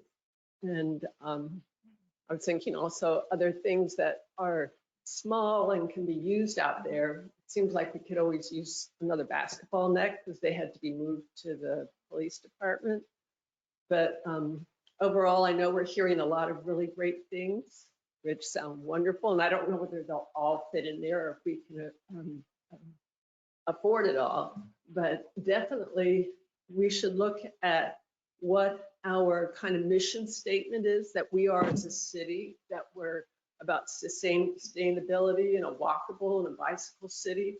And I think all of the amenities we put there should follow along with what we see ourselves as a city.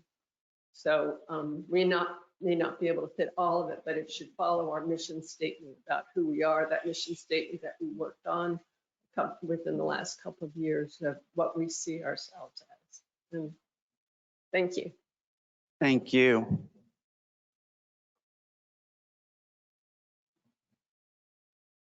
Bill Hodge, and I just want to stress parking. I had to park in the library, and we don't even have a full place here.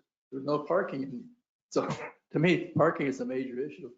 But the other thing, I haven't heard anybody talk about what's the plans for the the old softball fields. I mean, there's, like someone brought up, there's a whole bunch of vacant land there. I mean, can that be pickleball courts or something? I didn't hear any explanation of what's going to happen there. That's all I got.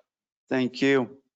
Yeah, I think that fits into the overall, there's two things is there's more opportunities to some good, some bad on where pickleball can go within the city limits of Cape Canaveral. We've talked about private condos, what other municipalities are doing. But I just get that, and I think that location might be, that one, Manatee Park, Banana River Park. Maybe there's a few other, I guess that's pretty much, that's it, where it could fit in. It sounds like, I mean, the demand's there. And so I want to, there's two things happening. We have the stormwater problem, and then we have today, and I think the meetings we've had, we do have an issue with the compatibility or our capacity to handle tennis players, pickleball players, all of them who want to enjoy themselves and have a good time. We can do it better with the existing way, or we can improve. And I want to go full steam ahead on the stormwater, but if we say that this is the stormwater project that's going to fix them, that timeline of 3 to 5 years, I mean, the changes to provide immediate relief for pickleball isn't probably going to be for 3 to 5 years, because this is a multi-phased big project. So I've gotten a lot of issues and complaints about it, and I've gotten a lot of compliments. I really want to think about the cost and the reality of figuring out a way to allow for pickleball, whether it be on a field, and work with the pickleball community to give them the resources that they need, and also the tennis community, make sure that they're happy when they're playing, they're not distracted, they can enjoy themselves. However we do that in the fastest amount of time, the stormwater project is going to slow all that down. Stormwater is the #1 priority. So if for me to say that this is the #1 stormwater project, I just need to see that, to verify that this stormwater project is going to provide the highest and best return on investment, because we should do it. But what if we revamped and fix some of these immediate needs today, and we take all the funds here and we go work on the stormwater projects that we probably don't have enough funding for today, maybe we do, or other parks that are less controversial, for a lack of better words, because this is an existing use. Or we, if we did just the section, I'm pointing down as if everyone can see, the section of property right along A1A, if we had to prioritize it, that would be, I think, the priority. But the problems today are stormwater. We're hearing parking problems, we're hearing pickleball problems, and this seems to have an opportunity to fix them all. I think that's great.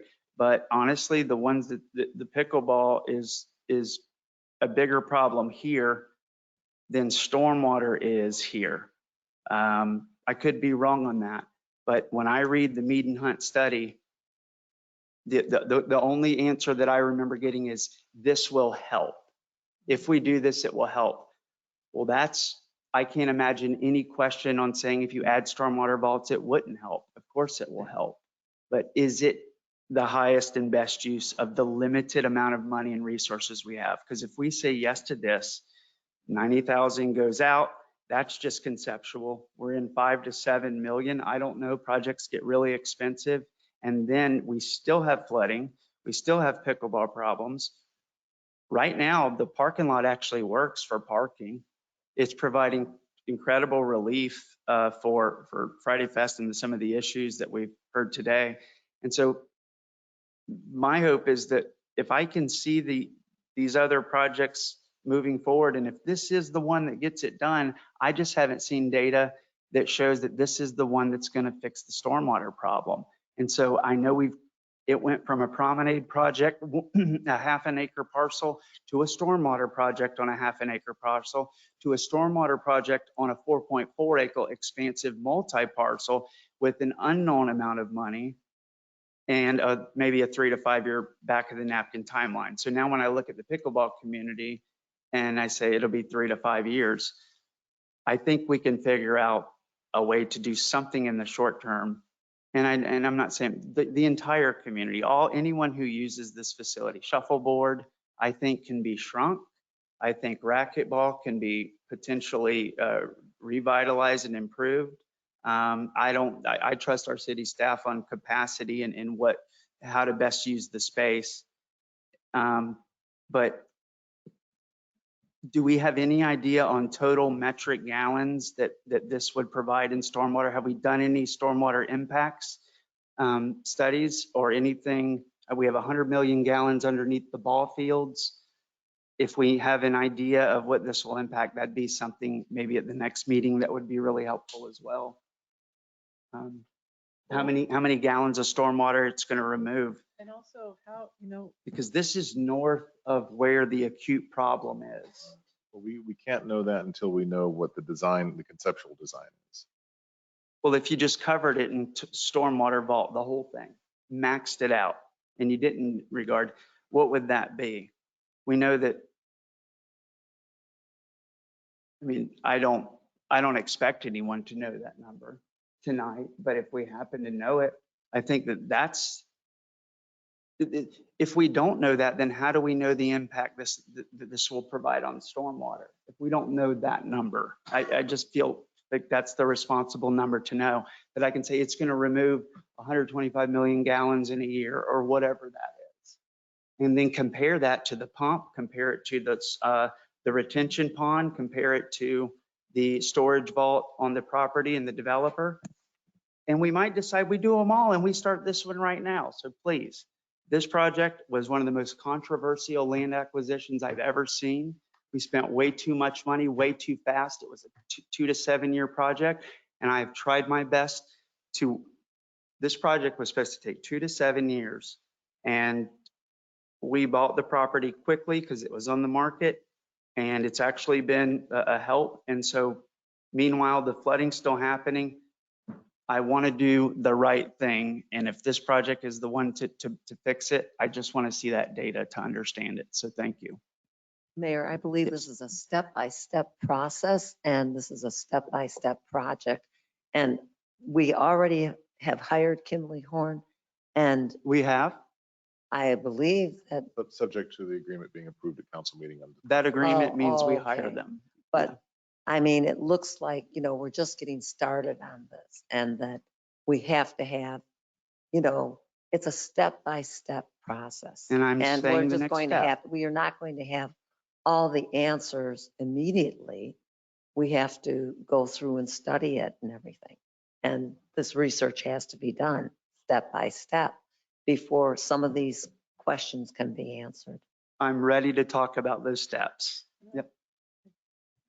Yes, please. thank you. Yes, I just wanted to say, I think a lot of what the constituents want for our city is in the revision. And I would like Kimley-Horn to take everything from here. And you'll see that throughout it is, they talk about people want quality of life. They want small town feel. Are there things we can do in that space like green marketing, food trucks, maybe another a raised garden bed next to that would bring, as people are gathering, there's something for them to look at, to see. And I think, expanding the dog park, we have a lot of people requesting that. It's a small park. And like several people have said, and I agree, that the most I've seen there since we tore down the building and everything is parking. And we really need parking there if that can be put into the design somehow. And I agree, we paid for a study, the Central Basin study, and they made recommendations. And I think that we should go by that yes, we need stormwater here, but does the stormwater underneath, how does that versus taking out all the trees? I mean, don't trees do what they're supposed to do to help with stormwater? So if we take out all the trees, are we gaining anything? Are we breaking even with stormwater? I mean, these are the things that we need to know. And also the buffer along there where the trees are is so nice, because when you get on the other side of that, it's quiet. It buffers a lot of the sound. So I hate to see us take all that out, you know. People want green spaces, they want trees, they want, you know, things to do that don't cost millions of dollars. I think that should be our priority. And as far as, you know, like Molly said, out at Banana River Park, we have the bocce ball and the putting green. And how much is that used? Maybe that would work better in this little space and move the pickleball or the tennis out there to Banana River Park. I mean, it's a little space. It wouldn't cause as much construction for a bocce ball and a putting green. Maybe we could put a volleyball court there. There's kids, my grandkids, Mayor West's daughter plays volleyball. There's lots of kids in our city that are on volleyball teams that if we had a place they could play. Pickleball is important, but you know, in 1965, shuffleboard was the rage, and now it's empty. So, you know, you gotta, yeah.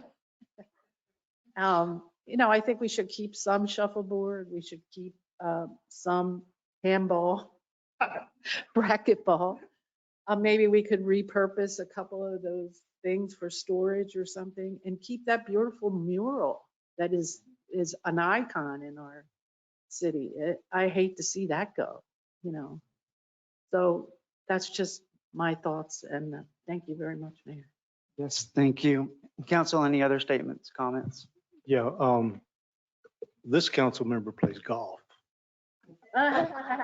Wrong city.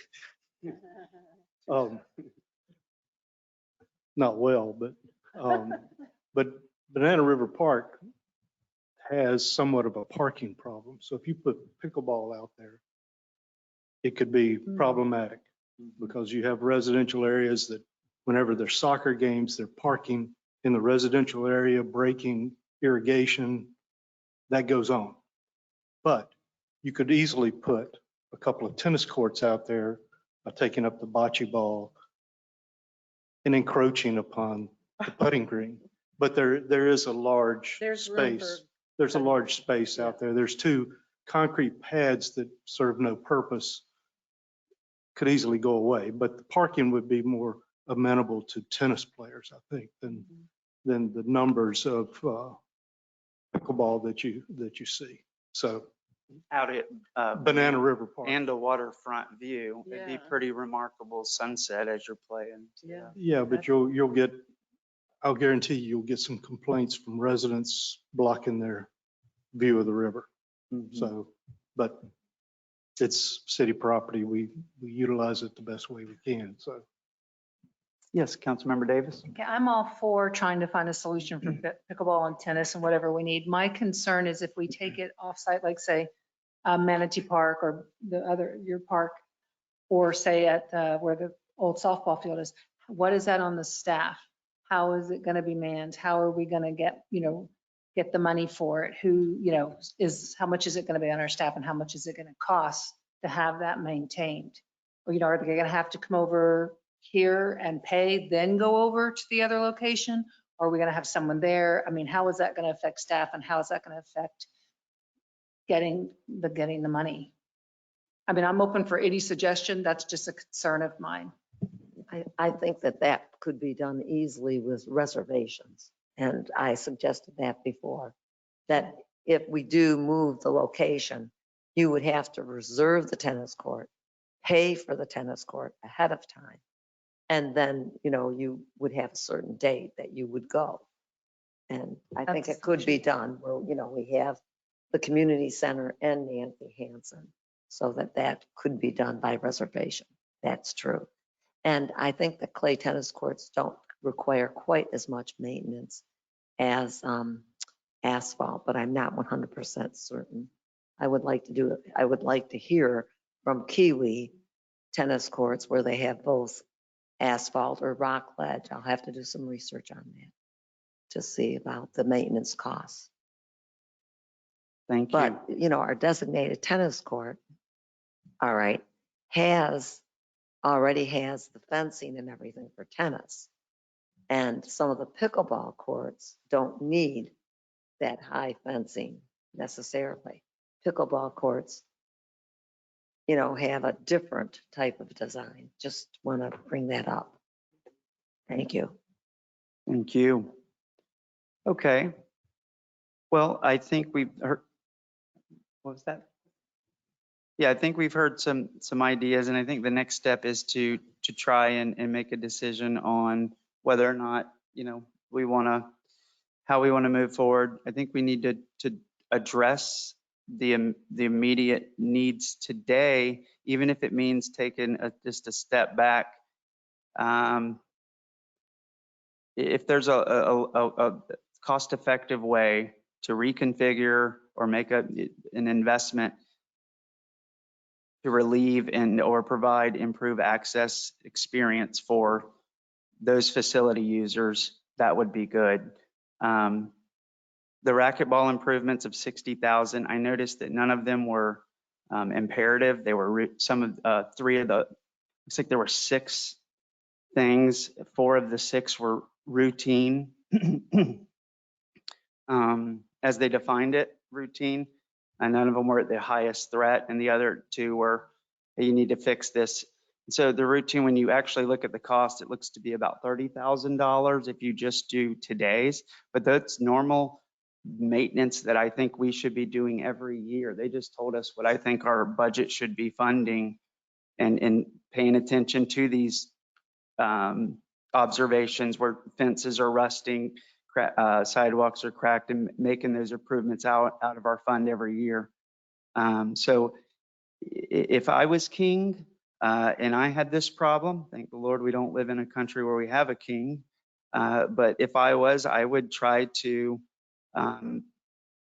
just repair the racquetball courts and try and downsize the shuffleboard and expand pickleball and or make it exclusive tennis right there, and do 2 really nice clay tennis courts inside that wooded area where the shuffleboards are, and then give the pickleball some exclusivity over here where you can get more optimal pickleball, reuse that space, and maybe have a couple of shared courts. But I would work within the existing space. I would not dig this property up.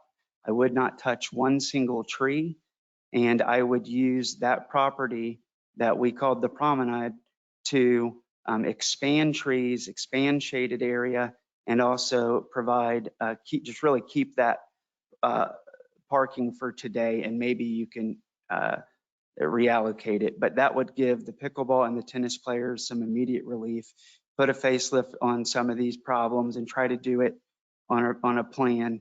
And then we go take all this money that we would have spent to dig all this up and do this entire project, and go put it on priorities 1, 2, and 3 that Mead and Hunt gave us. So improve every square inch of this property, but I'm having a hard time justifying digging the property up the more and more I look at it. And when we figure out, if we're not touching that building where the racquetball courts is, that mural is now, I mean, it's world renowned now. It is such an icon. And so I don't think anyone in the community is going to tell us to move that. People smarter than me probably know how to move those and cut them and restack them and do all that. But even if we reuse that, that's a structural wall, repurposed it for whatever that wants to stay. But my point for that is, if that wall stays, just the one wall, not even the whole facility, if we kept that and we built it, kind of like we did with City Hall, we work with those existing structures in the pad. We're not putting stormwater under there, right? I mean, where there's going to be a structure, all those trees along A1A, I don't think we're getting stormwater under that root system. We know that the drip line around the tree, we cannot put heavy machinery or anything. And so when you start dropping radius and zones of no dig, we're limited to a very small space of stormwater impact. Digging up the street, go for it. I think if we are going to do an underground stormwater project, that's the one that we could do right, I mean, as fast as we can and potentially under the promenade because it's low use. But digging all this up just brings a lot of risk. I'm willing to change my mind. I'm just thinking, dig this up, replace the promenade, the street, maybe where the sheriff's parking is, enhance those properties and reconfigure these without digging them up. Too many trees, and it eliminates a 5-year delay. 3 to 5 year. 5 years seems like it's a worst case, but 3-year delay. So I don't know. That's how I feel today. We are not under a binding decision today. We're just talking this out, and I'm happy we're doing this. And I'm going to continue to talk to residents and city staff and try to work with the council to come to the best. So thank you. I just want to say, Molly, last time we talked about like what other racquetball facilities are around, or if, Health First was going to build another one after they turned that down. Just the information that I am aware of right now is there are 4 racquetballs at the gym at Vieira Hospital. And my understanding, the way that they're going to be building, this hospital will be including a gym. And again, I could be wrong, but the understanding is that they would have probably like 4 to 6 indoor racquetball courts there. So if we were going to be the only one, that could increase our income. But with the other ones and them being indoor, that might be something to consider. Just want to let you know what I did find out about the courts. And that has been a regular request of our racquetball players since I started with the city, is to either close them and air condition or fans. And we know how ceiling fans do outside here. So yeah. We would have competition. The pickleball courts are way smaller than the tennis courts, right? One tennis court equals 2 pickleball courts. Okay. The shuffleboard, could they be turned into pickleball courts? Are they too short? Everything would need to be removed. The shuffleboard surface, as my predecessor found out the hard way, was that the shuffleboard surface is designed to be smooth. You want the pucks to slide. Right. You do not want that on a tennis court, and you also do not want that on a pickleball court, because then it would be slippery for the people that are playing, especially if they're kind of leaning into it or diving for a ball. And then also in between each of those lanes where it has that specialty surface is the concrete pathways for people to walk up and down and engage with the sport. So it wouldn't be, it's not like it's this awesome flat surface that we could just repaint. It would have to come up. All right, thank you. Anything else, council? Anything else from the city manager? No, and if we're about ready to close it, I want to thank everyone for coming. I want to thank the council. Yes. We've heard many great ideas for this, against that, and it's all going to help inform what we do here. Before we close the meeting, Mayor, I wanted to ask an unrelated topic. On the 21st, we're going to be receiving the golf cart study, and I'd like the council to accept the golf cart study on the 21st, but I'd like to also request a 4 o'clock workshop to review the golf cart study that day and get any questions answered, because it doesn't need to take up a whole lot of time during the regular council meeting. I like that. February 21st. Yes, sir, at 4 o'clock. Council, city managers want to know, we already have a 6 p.m. Does anyone have an issue coming in at 4 p.m. on Tuesday, February 21st? Yes, sir. Yeah. Mayor, one thing that conflicts with, though, is the auditors meeting that day, and the only meeting that would conflict with would be Council Member Davis, whose appointment is 4:15 to 5:15, because that's the time that she could actually make it. All other council members have already signed up for a time earlier in the day. Okay. Except Mayor Pro Tem, because she won't be here. But so Council Member Davis, if we wanted to do that, Todd, maybe I Mhm. could arrange somehow with I don't think that the auditors are going to be down here a day early. But maybe they will be in the area a day early because they do Titusville too. I could check. I'm just, so. We could do, yes, Mia just said by phone. We could set something up by phone and over the computer and you can see the audit real time. Why don't you work with me on that? And then that would allow the mayor and the city manager to have this 4 o'clock workshop. Does that work? And I actually Thanks, have a man. 4, I mean, I'm pulling it up. I have a 4 PM commitment, but Well, what if we looked at maybe 4:30 or even a 5 o'clock start for that workshop? It just shortens the time of the workshop. yeah, I was going right up to about 5:30, 5:45.